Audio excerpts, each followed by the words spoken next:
Les députés se donnent un plan de travail pour la période 2013-2016. Ils se sont retrouvés en atelier dans la commune de Grand Bassam pour adopter le plan stratégique de développement de l'institution. Le compte-rendu est signé Thomas Angola Bainchi.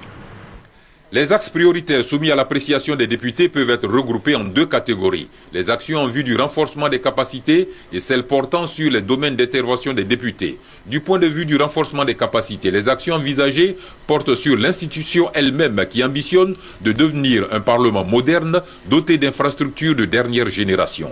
Le renforcement des capacités est aussi et surtout destiné aux parlementaires et aux cadres d'appui de l'Assemblée nationale.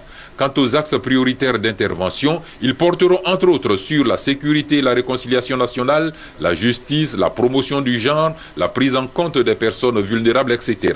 La nouvelle législature compte 90% de nouveaux députés qui n'ont jamais siégé, qui n'ont jamais joué un rôle de député. Alors, il est important qu'ils soient formés, il est important qu'ils soient conscientisés sur leur rôle et qu'ils soient équipés.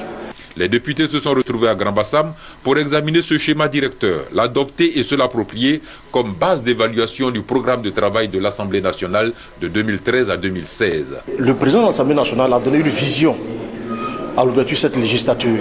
Et cette vision doit se décliner en des axes stratégiques qui eux-mêmes vont être accompagnés par des actions stratégiques et prioritaires.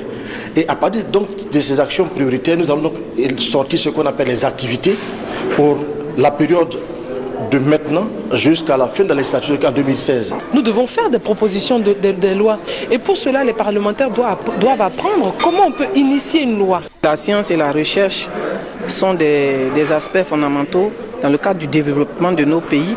Et donc, l'Assemblée nationale doit en faire une priorité dans le cadre de son action de contrôle de l'action gouvernementale. Il n'est de vent favorable pour qui ne sait où il va. Or, l'Assemblée nationale de Côte d'Ivoire s'est dotée d'un plan de développement assorti d'un chronogramme et d'une évaluation financière. Une démarche scientifique qui facilite l'intervention des partenaires au développement.